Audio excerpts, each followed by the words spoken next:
Bom dia com Mário Kertz. 7h34, doutor Mário. Pois é, e eu vou agora com alegria conversar com meu amigo secretário estadual de saúde, Fábio Vilas Boas. Bom dia, Fábio, você está bem? Tudo bem com você? Bom dia, Mário. Bom dia a todos os ouvintes. Uma alegria falar com você, de ver sempre aí jovem, vistoso, e radiando energia para todos nós. Fábio, meu amigo, me conte aí, nessa reabertura aí, já deu para vocês, para você e todo mundo que está trabalhando nisso, fazer um balanço do andamento aí, as coisas estão indo bem, como é que é? Olha, nós estávamos imaginando que iria acontecer isso mesmo, né? Nós já tínhamos visto o que aconteceu com São Paulo, essas aglomerações nas entradas dos shoppings, das lojas, isso era previsível.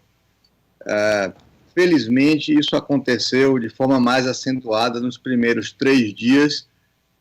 Nos últimos 2 dias, nós já começamos a verificar uma tendência à diluição dessas aglomerações. Tem havido, por parte dos lojistas, uma grande conscientização por parte dos dirigentes dos shoppings, das associações de bairro, uma conscientização no sentido de que realmente é preciso disciplinar e controlar essas aglomerações. Dentro das lojas, de um modo geral, os lojistas estão bem conscientes, estão trabalhando. Eu acho que poderia dizer, Mário, que a nossa sociedade está fazendo a parte dela. A gente tem que controlar agora pessoas e não o povo, né? Acho que o nosso povo está bem educado, bem consciente, né?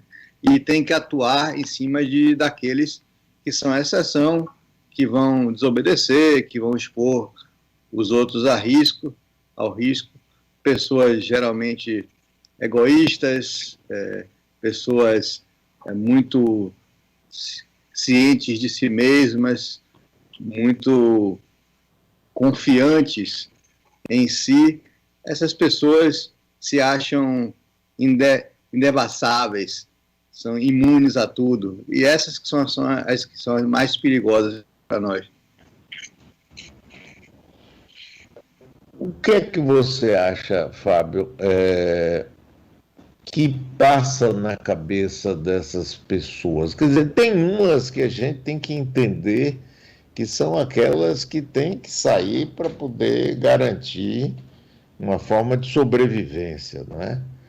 Mas tem gente que até hoje é negacionista, não usa máscara, acha que pode fazer tudo e na hora H vai tomar cloroquina e vai resolver, porque é uma gripezinha e etc. E aí, como é que você acha que a gente pode, que todos nós podemos trabalhar um pouco no sentido de haver maior comprometimento? Porque a gente vê, por exemplo, em sociedades que têm outro tipo de cultura, como a chinesa, como a alemã, como a da Nova Zelândia e outros exemplos, as pessoas aderiram realmente, disseram, não, nós vamos ter que fazer um sacrifício grande, mas depois nós vamos nos libertar, ou pelo menos vamos viver mais livremente. Mas no tipo de cultura da gente, parece que obedecer a lei é você se sentir inferior. Isso eu estou falando para a classe média para cima, não é o povão não, que é porque não tem jeito. O que é que você acha disso? Várias matizes, né? São pessoas de diferentes origens, diferentes culturas, diferentes níveis de educação e com motivações diferentes. Tem aquele indivíduo que você vai andar na Barra, está todo mundo lá de máscara e ele passa ali sem máscara, né, com o peito estufado. Eu moro aqui na Vitória, eu saio para andar no Campo Grande de máscara, aí de vez em quando passa 2 amigos sem máscara, percebe que sou eu, o secretário de saúde, e fala uma gracinha contra o uso da máscara, contra o distanciamento. Isso tudo representa um pedacinho da nossa sociedade. São pessoas que fazem questão de desafiar. Essas pessoas surgiram agora? Não. Elas sempre existiram na nossa sociedade. Só que estavam adequadamente inibidas. É igual o gene de um câncer, que ele está ali, dormente. Quando tem um estímulo hormonal, ambiental, aquele gene, a gente diz que o gene passou a ser ativado, ele passou a se expressar. E você nocautear, que é a palavra médica para poder destruir um gene, para você nocautear ele, reinibir ele, é extremamente difícil. Então, nós podemos fazer essa analogia com a nossa sociedade. Nós tínhamos pessoas que tinham vergonha de ser racistas, homofóbicas, misóginas, egoístas do ponto de vista de querer dividir o pouco que tem com os outros, com os demais. Essas pessoas adequadamente viviam inibidas e escondidas, e os seus sentimentos estavam lá guardados. Elas tinham vontade de falar, mas o politicamente correto, a sociedade reprimia. Agora não. Agora tem um estímulo para que elas se expressem. A gente começa lá em cima. Então, está difícil o convívio entre os diferentes na nossa sociedade. Há uma vontade dessas pessoas quererem vomitar para fora tudo que esteve inibido durante 30, 40 anos, né, de democratização do nosso país. Eu acho que esse é o segmento que é mais difícil de se trabalhar, porque ele é proativo no sentido de ir contra. Eu estou conversando com o secretário de Saúde do Estado, Fábio Vilas Boas. Fábio, ontem eu fiquei satisfeito, não sei se você teve a oportunidade de ouvir, eu entrevistei Eures Ribeiro, presidente da UPB e prefeito de Bom Jesus da Lapa. Ele disse que quando soube que você ia ser secretário de Saúde, disse: rapaz, quem é esse playboy, médico, radiologista, estudioso. Eu dei tanta risada, mas eu fiquei feliz dele reconhecer o seu valor, rapaz. Mas eu dei muita risada com a visão que ele tinha sua, Fábio. Você ouviu, não? Ouvi, sim, ouvi. Fico também feliz. Para mim, esses 6 anos foram anos de muita experiência, muito trabalho, muito aprendizado, muito enriquecimento pessoal para mim. Foi uma experiência que eu não me arrependo em momento algum. Tanto nos melhores quanto nos piores momentos, o saldo sempre vai ser positivo dessa experiência que eu pude ter ao lado do governador, de conhecer pessoas, de conhecer o povo, os problemas da população e poder dar minha contribuição, passar pela vida e deixar a minha marca. Isso é o que todos nós sempre buscamos, né? Flávio, eu fico pensando aqui, se Rui Costa, né, não tivesse decidido desde o princípio investir pesadamente em saúde, e eu me lembro que na campanha eu dizia: rapaz, ele está assumindo um compromisso para construir 7 hospitais. Construir um hospital é uma coisa, agora manter um hospital anualmente é o mesmo custo da construção. Agora eu fico pensando, que bom que ele fez isso, e você foi peça-chave nessa história. Eu fico pensando o seguinte: nessa pandemia, se a gente não tivesse essa estrutura de saúde que vocês montaram, como é que nós estaríamos? Desculpe. Aí teria acontecido a regra, né? Nós somos a exceção. A regra do que aconteceu no Ceará, em Pernambuco, no Maranhão, Amazonas, São Paulo, Rio, que foram estados que foram pegos no começo da pandemia sem uma estrutura e não deu tempo de se preparar. Aqui, graças a esse esforço que nós já começamos desde Wagner e o governador Rui Costa ampliou, nós tivemos a oportunidade de estar com uma rede hospitalar ampliada, modernizada, corrigida nas suas deficiências de pessoal e de equipamentos, reformada e com hospitais prontos para serem inaugurados, e com licitações concluídas, com equipamentos comprados. Nós tínhamos 200 respiradores já comprados por R$21 mil desde setembro do ano passado. Esses mesmos respiradores foram nos oferecidos por R$90 mil em plena pandemia. A gente comprou por R$21 mil. Então, isso mostra, né, a visão de longo prazo que pessoas como o governador e como poucas pessoas no mundo e aqui na Bahia podem ter. Você é uma dessas pessoas privilegiadas de conseguir enxergar além do horizonte que está ali à frente e que podem enxergar a necessidade do nosso povo à frente, né? A Bahia, hoje, eu acho engraçado, às vezes as pessoas falam que querem vir morar na Bahia, as pessoas que estão em outros estados, olha para os números da gente, vê nossa taxa de ocupação hospitalar. Nós hoje estamos em 22º lugar em termos de letalidade da doença, em penúltimo lugar de mortalidade, em último lugar no Nordeste, e de forma sustentada ao longo desse período inteiro. Não é um fato fortuito, não aconteceu por acaso. Nós estamos realmente conseguindo atravessar toda essa crise com um número de baixas menor do que os demais estados. Mas não é um número pequeno.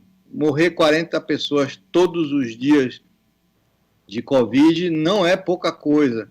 Isso nos incomoda muito. Nós estamos ainda abrindo novos leitos, o esforço de continuar ampliando os leitos, ele se mantém.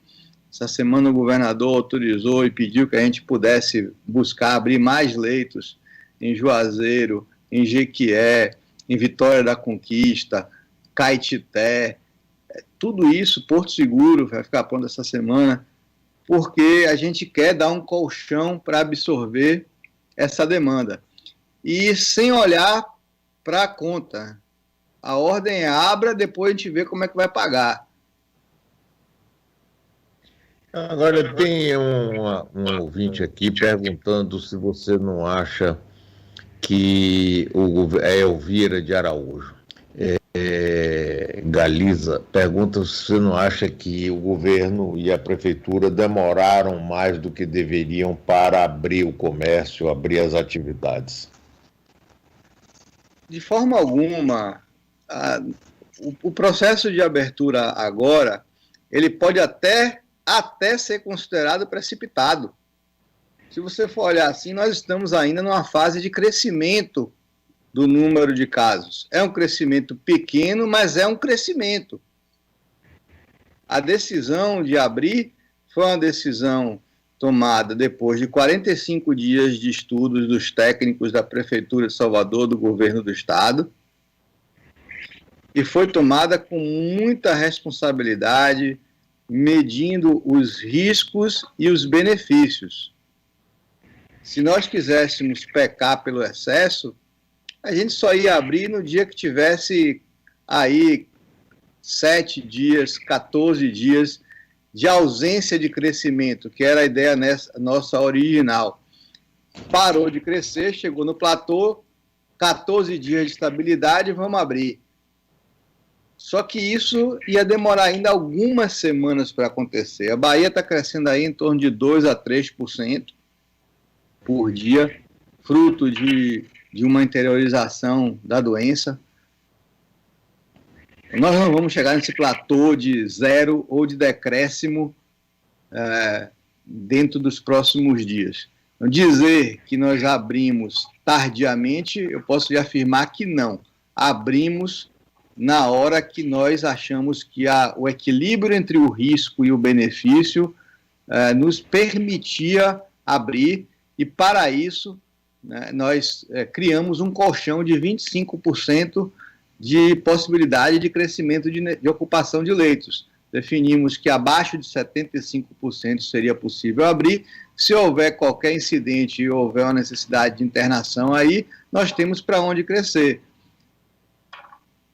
E voltar atrás, né? Corrigir o erro. Tem um outro ouvinte aqui, Éder Cerqueira, diz: o presidente Bolsonaro destinou mais de 830 milhões ao governo baiano. Você confere esse número? Eu confirmo, mas não é o presidente Bolsonaro, é o Brasil. O governo brasileiro definiu um orçamento de 40 bilhões de reais para o enfrentamento da pandemia. Um terço desse recurso já foi distribuído para os estados, parte para investimento, parte para custeio. Lamentavelmente, a forma como foi distribuídos os recursos é uma forma que não agradou ninguém, porque foi distribuído per capita.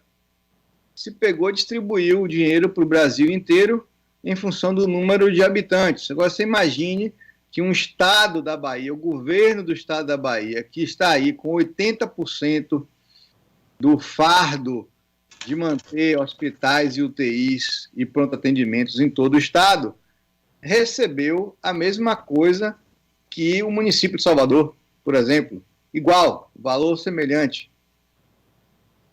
Porque foi distribuído per capita. Tem municípios do interior do estado que receberam milhões de reais para gastar com Covid e eles sequer possuem hospital.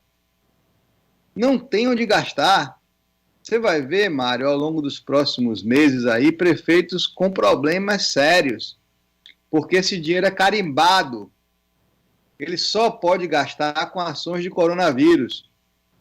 Vai ter prefeito aí que não está muito avisado, não é muito organizado, vai gastar com uma outra coisa, vai faltar um remédio lá para câncer de alguém, ele vai pegar o dinheiro do Covid e vai gastar, e na hora que ele for prestar conta vai ter problema.